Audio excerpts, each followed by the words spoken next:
Assalamualaikum warahmatullahi wabarakatuh. Bismillahirrahmanirrahim. Ashhadu an la ilaha illallah wa ashhadu anna Muhammadar Rasulullah. Allahumma salli ala sayyidina Muhammad wa ala ali sayyidina Muhammad. Rabbis rahli sadri wa yassirli amri wahlul 'uqdatam min lisani yafqahu qawli. Amin. Bismillahirrahmanirrahim. Salam hormatku, salam kasih dan sayangku kepada para jamaah penyimak kajian Uripi Allah ini dimanapun Anda berada, baik yang ada di dalam ataupun yang ada di luar negeri. Semoga kita semua senantiasa selalu di dalam keridhaan Allah Subhanahu wa ta'ala. Amin ya rabbal alamin. Marilah awali kajian ini dengan kalimah thayyibah. Subhanallah walhamdulillah wa la ilaha illallah wallahu akbar wa la hawla wa la quwwata illa billahil aliyil azim. Sadaqallahul azim. Marilah kita buka di dalam surat Toha. Bismillahirrahmanirrahim. Toha ma anzalna 'alaikal qur'ana litasqa, yang artinya Toha ini disebutkan juga sebagian dari nama Kanjeng Nabi Muhammad sallallahu alaihi wasallam. Kami tidak menurunkan Al-Quran ini kepadamu, di dalam kurung Muhammad, agar engkau menjadi susah. Jadi Al-Quran ini tidak diturunkan kepada Muhammad untuk menjadikannya susah. Akan tetapi Al-Quran diturunkan kepada Muhammad agar engkau menjadi bahagia. Jadi dalam kurung Muhammad ini, yakni ya seluruh manusia, kami datangkan hukum-hukum Tuhanmu guna untuk menjadikanmu selalu bahagia, bukan malah menjadikanmu tambah susah.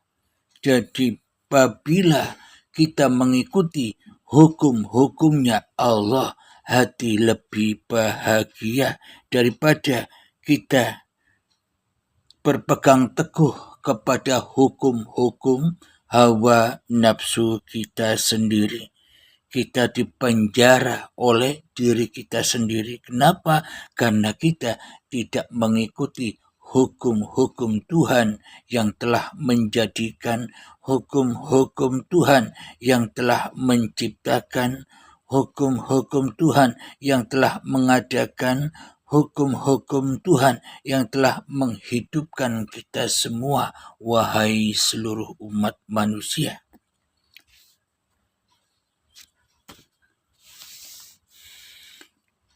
Illa tadhkiratan liman yakhsha, melainkan sebagai peringatan bagi orang yang takut kepada Allah. Jadi Al-Quran ini sebagai jalan bagi orang-orang yang benar-benar menghamba, yang benar-benar mengabdi, yang benar-benar ibadah kepada Tuhannya, yakni mengabdi, menyembah, mengembalikan amanah-amanah yang diembannya selama ini agar tidak berat amanah-amanah itu. Selagi kita masih mengemban hidup dan badan, mengemban diri manusia kita, maka beratlah amanah itu dan akan selalu membakar dan akan selalu menyiksa kita sendiri. Maka bagi orang-orang yang takut kepada Tuhannya, maka bersegeralah memberikan kembali, mengabdikan kembali, mempersembahkan kembali amanah-amanah itu kepada Tuhannya.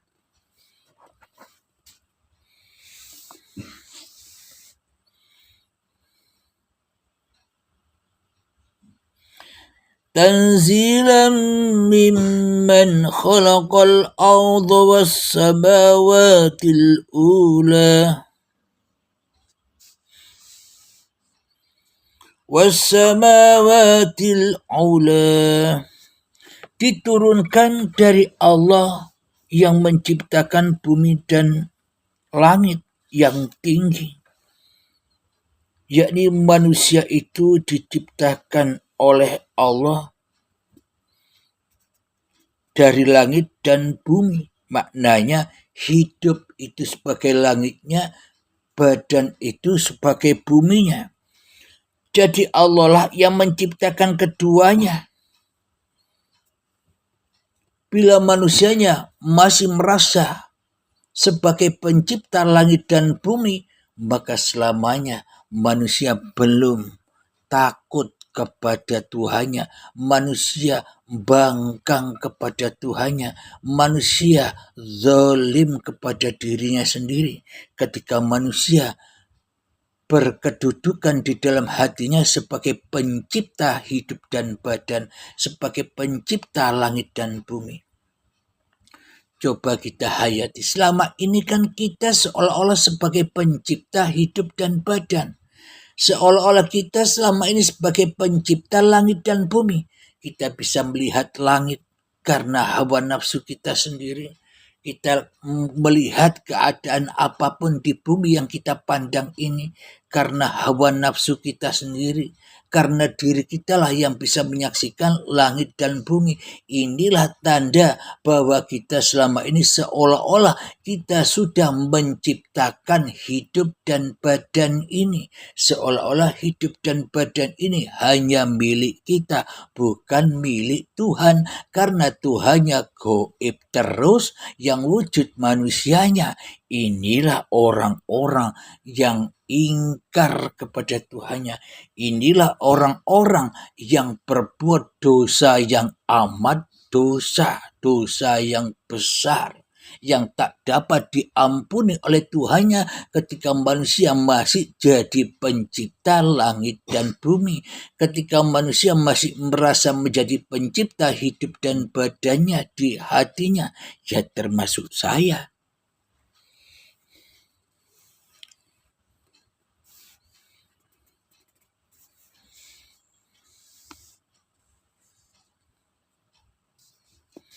Ar-Rahmanu 'alal 'arsy istawa, yaitu yang maha pengasih yang bersemayam di atas ars. Coba kita hayati bersama adanya sifat kasih dan sayang yang ada di dalam lubuk hati kita. Itu kasih dan sayangnya siapa? Apakah mungkin barang mati seperti Abdul Halim ini? Apakah mungkin barang mati seperti Anda semua barang mati, yakni barang yang diciptakan, yang dihidupkan, yang diwujudkan oleh Allah, bisa merasa punya sifat kasih dan sayang? Bagaimana mungkin benda mati punya sifat?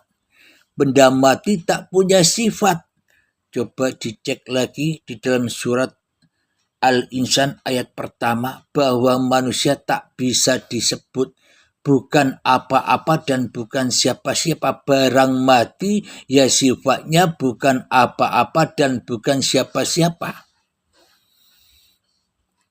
Yakni hanya hiduplah, hanya Tuhanlah segenap pencipta manusia yang punya sifat kasih dan sayang dan bersemayam di atas aras. Apa di atas aras itu? Ya uripe Allah, inilah aras itu, aras yang azim hanya bagi orang-orang yang sudah baiat kembali kepada Tuhannya, itulah menemukan kembali ke kampung halamannya. Dari Allah kembali kepada Allah, dari Tuhan kembali kepada Tuhan. Tuhannya seluruh manusia, tidak beda-beda Tuhannya. Tuhan seluruh manusia ya hanya ahad tunggal, yakni uripe Allah. Inilah Tuhannya manusia. Hidup yang menghidupi Anda semua. Hidup yang selama ini Anda akui sebagai hidup kita. Hidup Anda, hidup kita semua, itulah uripe Allah. Hidupnya Tuhan Sang Pencipta alam semesta ini. Bila tak ada hidup, apakah kita bisa tahu alam semesta ini? Bila tak ada hidup, apakah kita tahu bahwa ada diri kita? Bila tak ada hidup, apakah kita tahu bahwa diri kita namanya Abdul Halim, nama Anda siapa dan sebagainya? Bila tak ada hidup, apakah mungkin kita tahu bahwa diri kita adalah manusia? Semuanya hanyalah ciptaan Tuhan yang menguasai langit dan bumi. Ya hidup inilah Tuhan itu. Banyak manusia berdebat-debat mengenai nama-nama Tuhan yang tak ada gunanya sama sekali. Rebutan nama, rebutan kebenaran, padahal nama yang diperdebatkan sudah ada dalam dirinya masing-masing manusia itu. Ketika manusia belum rela baiat mengembalikan nama-nama diri manusianya di hatinya kepada Tuhannya, maka selamanya manusia hidup di dalam kesengsaraan dan hidup di dalam kesesatan.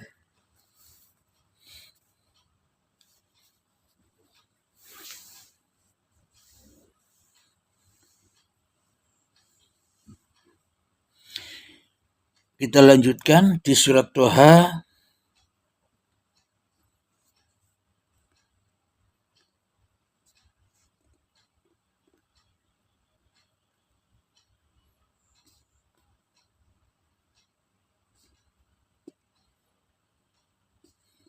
ayat yang ke-6.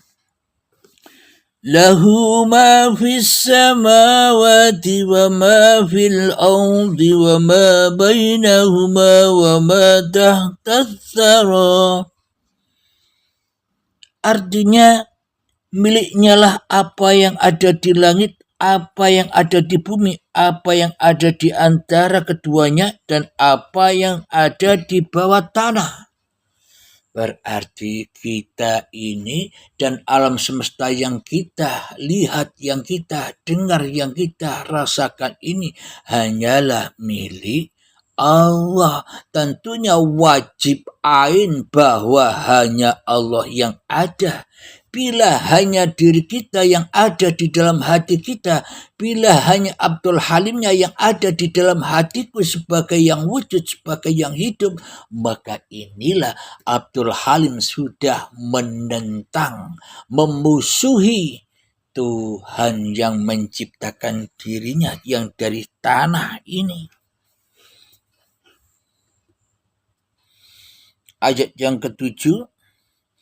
Wa in tajhar bil qawli fa innahu ya'lamu sirra wa akhfa. Dan jika engkau mengeraskan ucapanmu, sungguh dia mengetahui rahasia dan yang lebih tersembunyi.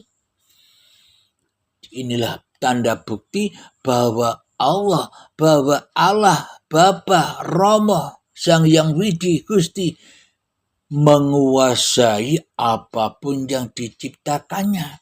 Jadi Allah Maha tahu atas seluruh segenap ciptaannya, ya termasuk Allah Maha tahu kepada kita semua. Jadi apa yang kita rasakan, apa yang kita pikirkan, apa yang kita maui, semuanya di dalam ketahuan Allah. Semuanya sudah diketahui, sudah ditulis oleh Allah semua perjalanan-perjalanan masing-masing hamba-hambanya itu. Karena Allah, karena hidup sebagai pencipta langit dan bumi dan pencipta segala di antara yang ada pada langit dan bumi itu.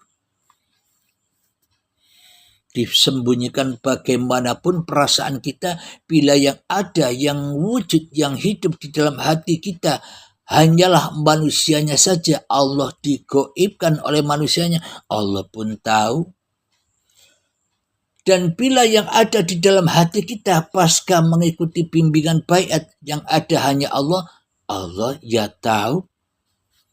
Itulah ketahuan Allah, maha tahunya Allah meliputi langit dan bumi, meliputi segenap seluruh ciptaan-ciptaannya.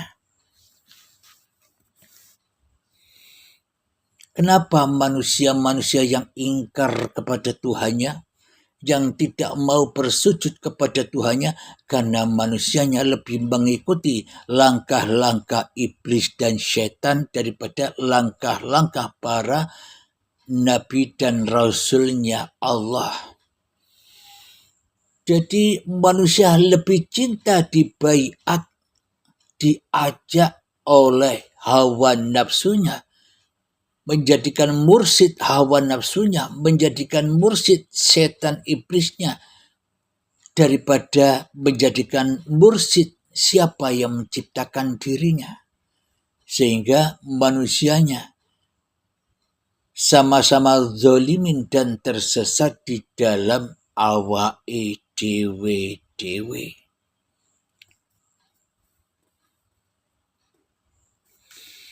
Ayat yang ke-8, Allahu la ilaha illahu lahul asma'ul husna. Dialah Allah, tidak ada Tuhan selain Dia yang mempunyai nama-nama yang terbaik. Nama-nama yang terbaik itu ya di antara nama Abdul Halim, nama Anda sekalian, siapapun nama Anda, wahai umat manusia seluruh dunia, nama-nama Anda itulah sejatinya namanya Tuhan yang menciptakan diri Anda. Maka kembalikan nama itu kepada nama aslinya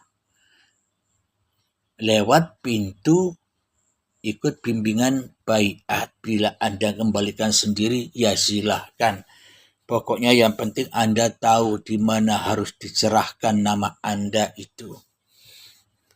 Silahkan bila belajar sendiri. Ayat yang selanjutnya, ayat yang ke-9.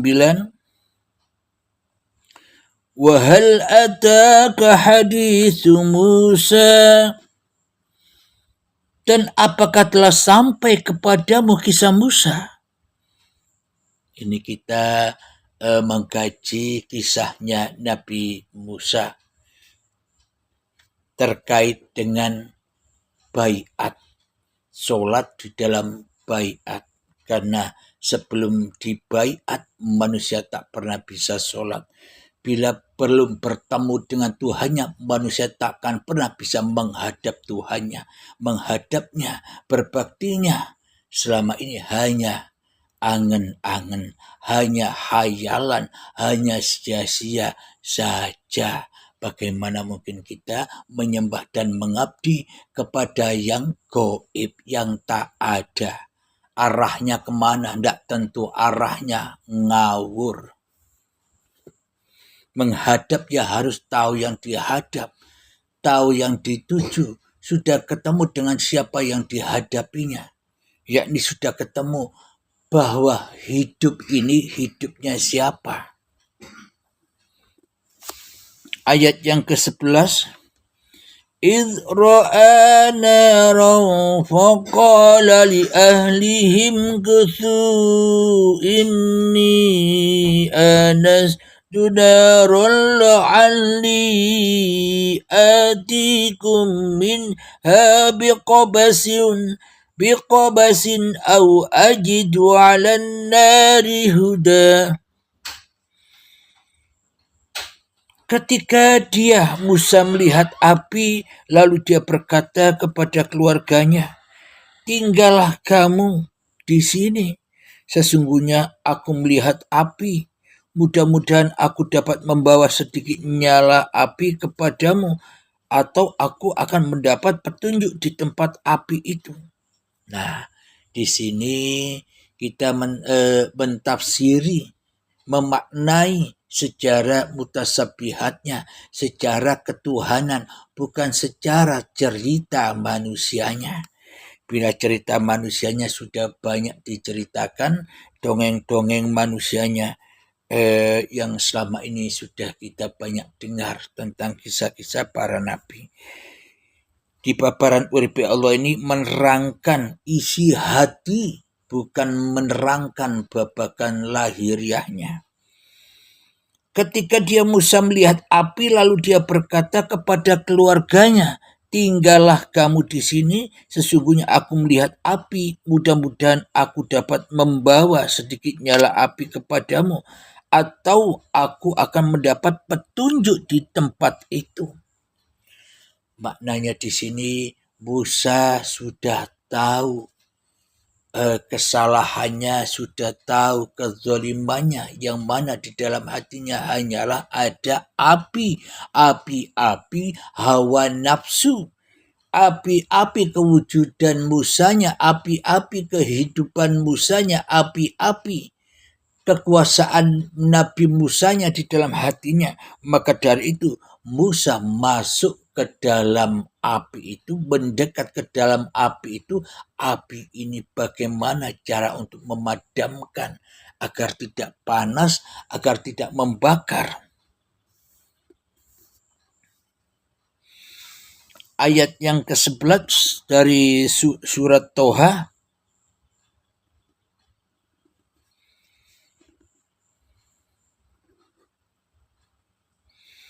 فَلَمَّا آتَاهَا نُودِيَ يَا مُوسَى.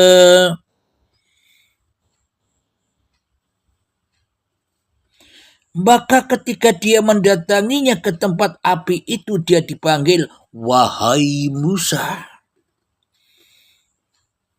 Jadi para sahabat yang mengikuti bimbingan baiat, ia akan bertemu dengan kisah yang seperti ini. Maka ketika dia mendatanginya ke tempat api itu, dia dipanggil wahai Musa. Terus ayat yang selanjutnya, yang ke-12 dari surat At-Toha. Inni ana rabbuka fakhla'na 'alaik innaka bil wadil muqaddasi tuwa. Sungguh aku adalah Tuhanmu, maka lepaskanlah kedua terompahmu, karena sesungguhnya engkau berada di lembah yang suci, lembah Tuah yang suci. Jadi inilah isi tentang baiat itu. Sungguh aku adalah Tuhanmu, maka lepaskanlah kedua terompahmu. Jadi bila manusia masih memakai terompahnya, memakai kebesarannya, memakai kesombongannya, memakai kewujudannya, memakai yang bukan hak miliknya, yakni hidup dan badan, masih dipakai terompahnya, maka selamanya manusia tak bisa kembali kepada kesucian Tuhannya. ya harus ditanggalkan itu setanggal-tanggalnya. Nggak usah dibawa-bawa, jangan sok makrifat. Manusia ndak punya makrifat, hanya Allah. Tuhannya seluruh manusia yang punya makrifat, yang punya tahu atas segala ciptaannya.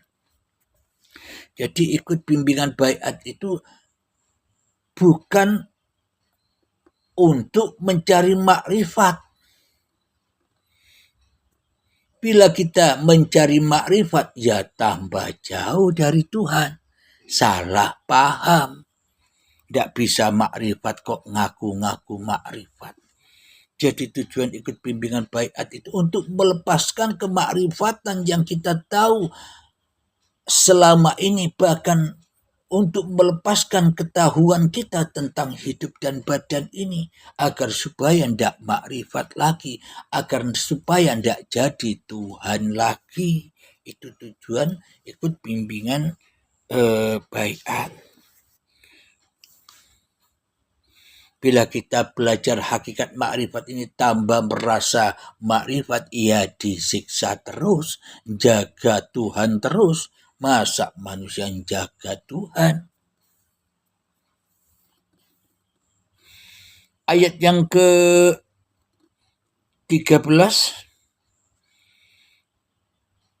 Wa ana akhtartuka fastami' lima yuha.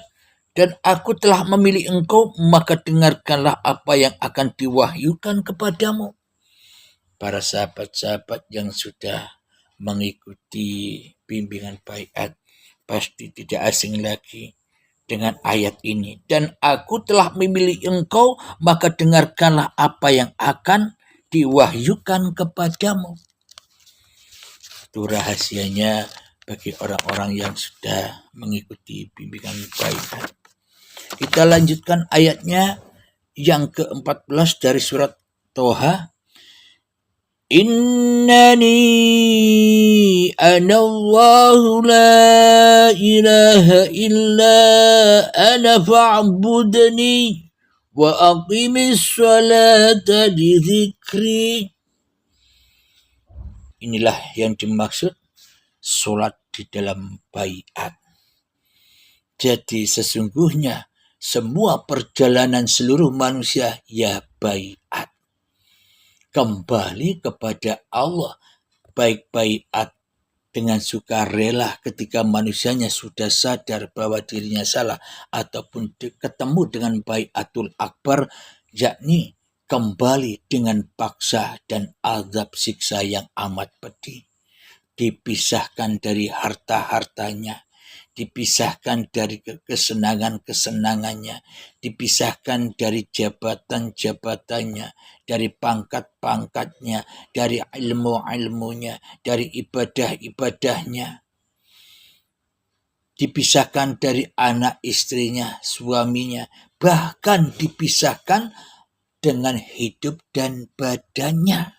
Alangkah sakitnya bila manusia tidak bersegera ketika dirinya masih segar bugar kembali kepada Tuhannya dengan rela dan ridho.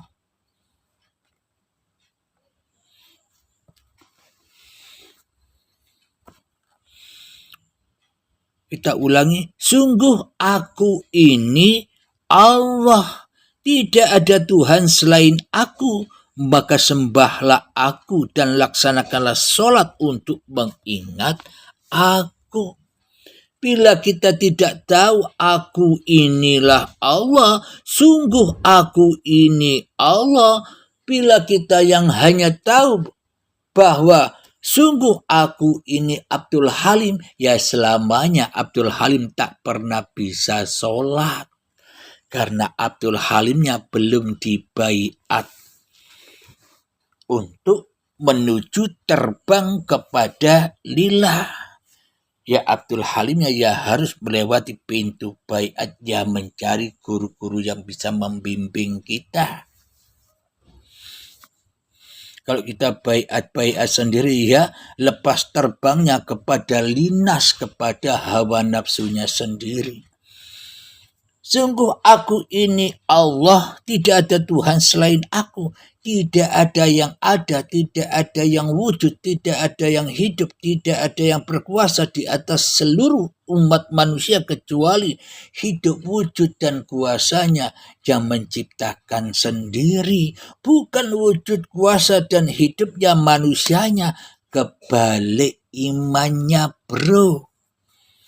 Agama apapun yang Anda bangga-banggakan, yang Anda merasa benar dengan agama-agama hanya nama itu, selama engkau tidak mengenal aku siapa, aku ini, maka selamanya sia-sia saja. Membela setan, terus membela hawa nafsunya, terus membenar-benarkan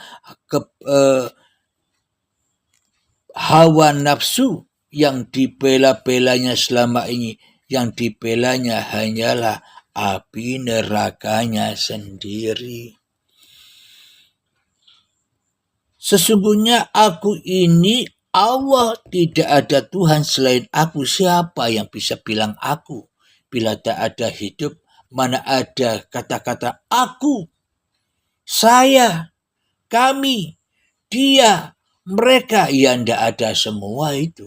Karena semua nama-nama hanyalah milik Allah, miliknya hidup. Tidak ada Tuhan selain aku, maka sembahlah aku dan laksanakan sholat untuk mengingat aku. Inilah yang dimaksud sholat di dalam baiat. Bila tidak dibaiat dulu, maka yang disembah aku Abdul Halimnya. Aku nama diri Anda karena Anda rela ridho mengikuti langkah-langkah setan, mengikuti dan kita selama ini hanya sebagai budak-budaknya hawa nafsu kita sendiri, budak-budaknya aku Abdul Halim, budak-budaknya nama Anda sendiri di dalam hati Anda.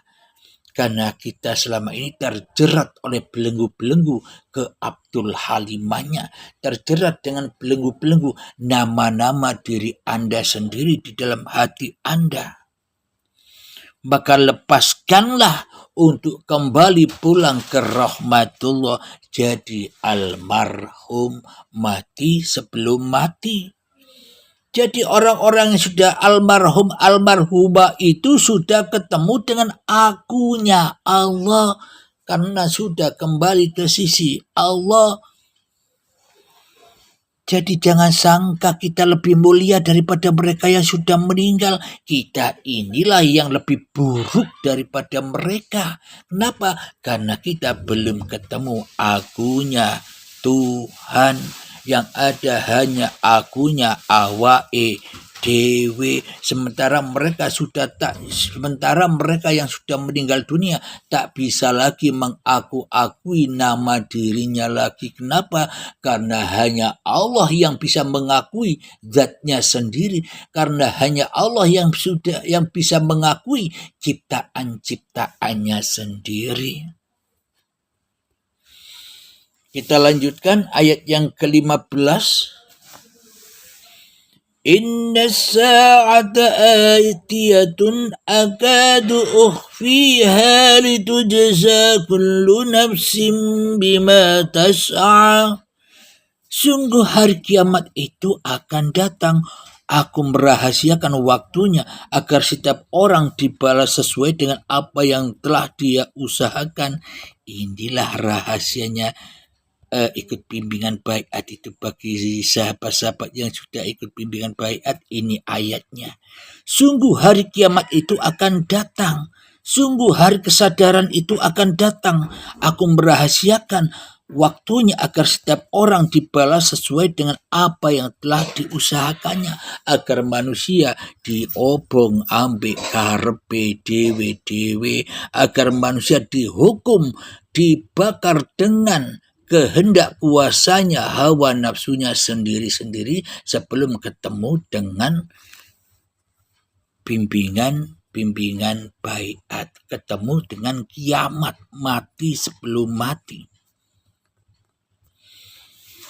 Ayat yang ke-16. Wala yasuddannaka anha man la yu'minu biha wattaba'a hawahu fatarda. Maka janganlah engkau dipalingkan dari hari kiamat itu oleh orang yang tidak beriman kepadanya dan oleh orang yang mengikuti keinginannya yang menyebabkan engkau binasa. Ya Allah, ternyata pemaparan kajian di dalam Uripi Allah ada semua di dalam Al-Qur'annya. Maka janganlah engkau dipalingkan dari kiamat itu oleh orang yang tidak beriman kepadanya dan oleh orang yang mengikuti keinginannya yang menyebabkan engkau binasa.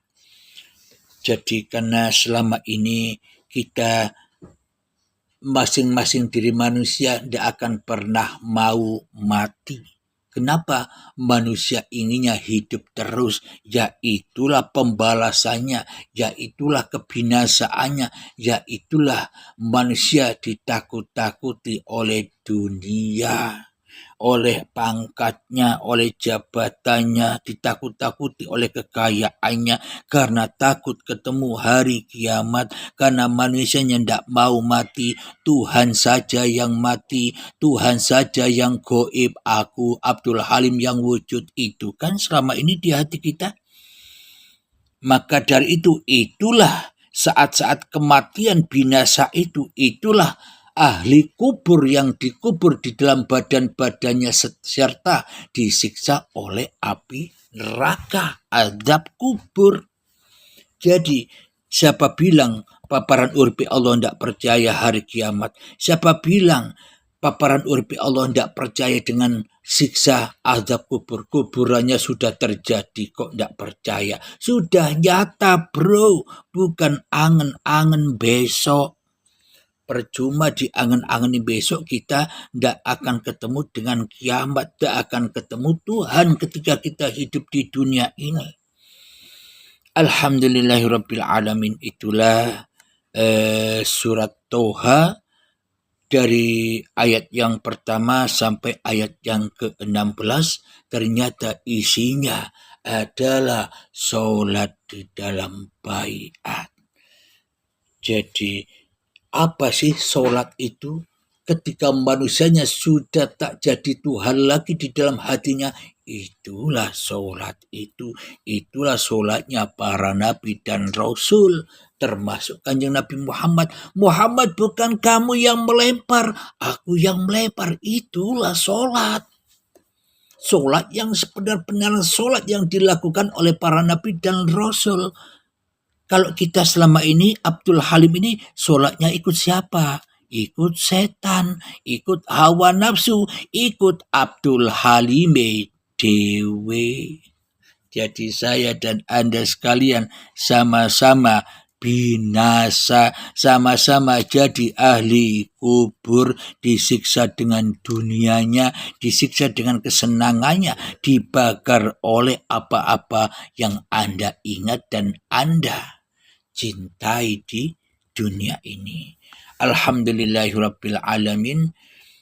Allahumma salli ala sayyidina Muhammad wa asghili zalimin bil zalimin.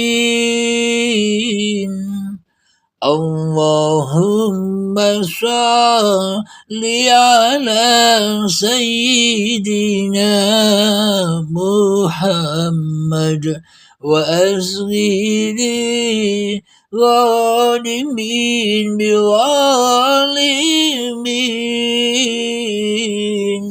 wa akhrijna min bainihim salimin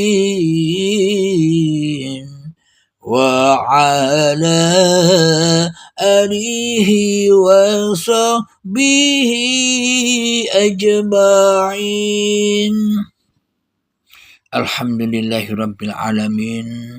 Saat ini bertepatan dengan bulan Oktober tanggal 1 ba'da subuh yang indah ini. Semoga kita semua termasuk saya sendiri memahami apa yang ada di dalam ayat-ayatnya Allah yang sudah kita bacakan, yang sudah kita dengar bersama tadi. Dan semoga Allah memahamkan kita semua. Allah akan segera memanggil kita. Siapa yang takut, siapa yang tidak takut, terserah. Allah memanggil kita ke pangkuannya. Amin, amin, ya rabbal alamin. Rabbana atina fid dunya hasanah wa fil akhirati hasanah wa qina adzabannar. Wa sallallahu ala sayyidina Muhammad wa ala alihi wa sahbihi wa sallam. Walhamdulillahi rabbil alamin. Akhirul kalam. Assalamualaikum warahmatullahi wabarakatuh.